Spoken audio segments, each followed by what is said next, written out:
محترم حاضرین، میں معین الدین شاہین، ایسوسیٹ پروفیسر شعبہ اردو، سمراٹ پرتھوی راج چوہان گورنمنٹ کالج اجمیر۔ کل ہم نے ترجمہ نگاری کے فن سے متعلق گفتگو کی تھی اور آپ حضرات کے گوش گزار یہ بات کی تھی کہ ترجمہ دراصل ایک ایسا فن ہے جس میں ترجمہ نگار کو دونوں زبانوں کی واقفیت بہت ضروری ہے۔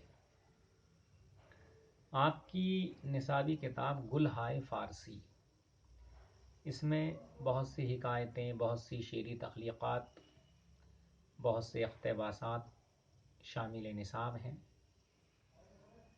ان میں گلستان سعدی ایک بہت اہم کتاب ہے۔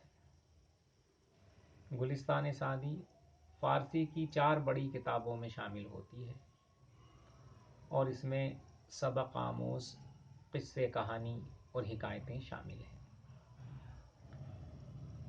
اصل زبان فارسی ہے۔ آج میں اسی گلہائے فارسی میں سے گلستان کی ایک حکایت کا آپ کے سامنے ترجمہ پیش کر رہا ہوں۔ آپ اسے بغور ملاحظہ فرمائیں۔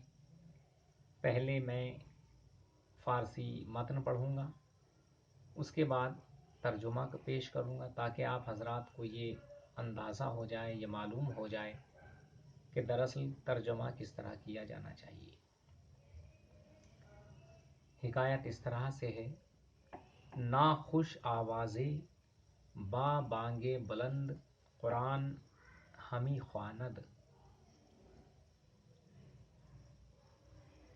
ایک بھدی آواز والا اونچی آواز میں یا زور زور سے قرآن شریف پڑھ رہا تھا۔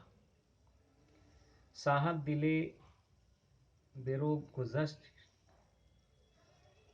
گزشت و گفت، ایک نیک دل صاحب ایمان شخص ادھر سے گزرے اور انہوں نے اس سے پوچھا یا کہا، تیرا مشاہرہ چندہ است، کہا کہ تیری تنخواہ کتنی ہے، یعنی تجھے قرآن پڑھنے کے عوض کتنی تنخواہ ملتی ہے۔ گفت ہیچ، اس نے کہا یا اس نے جواب دیا۔ ہیچ مانے کچھ نہیں، نتھنگ۔ گفت، اس شخص نے پھر کہا، پس این زحمت بخود چرا می دہی، تو بولے پھر تو اپنے آپ کو اس قدر زحمت یا تکلیف کیوں دے رہا ہے؟ گفت، از برائے خدا می خوانم، اس نے کہا میں خدا کے لیے پڑھ رہا ہوں۔ گفت، اس نے کہا، از برائے خدا مخواں، خدا کے لیے مت پڑھ۔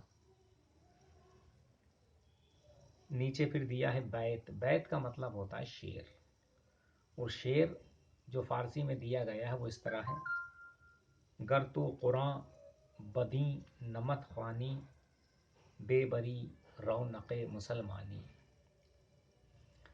کہ تو اس طریقے سے، اس انداز میں یا اس طرح چلا چلا کر بھدی آواز میں قرآن شریف پڑھے گا تو اسلام کی رونق چلی جائے گی۔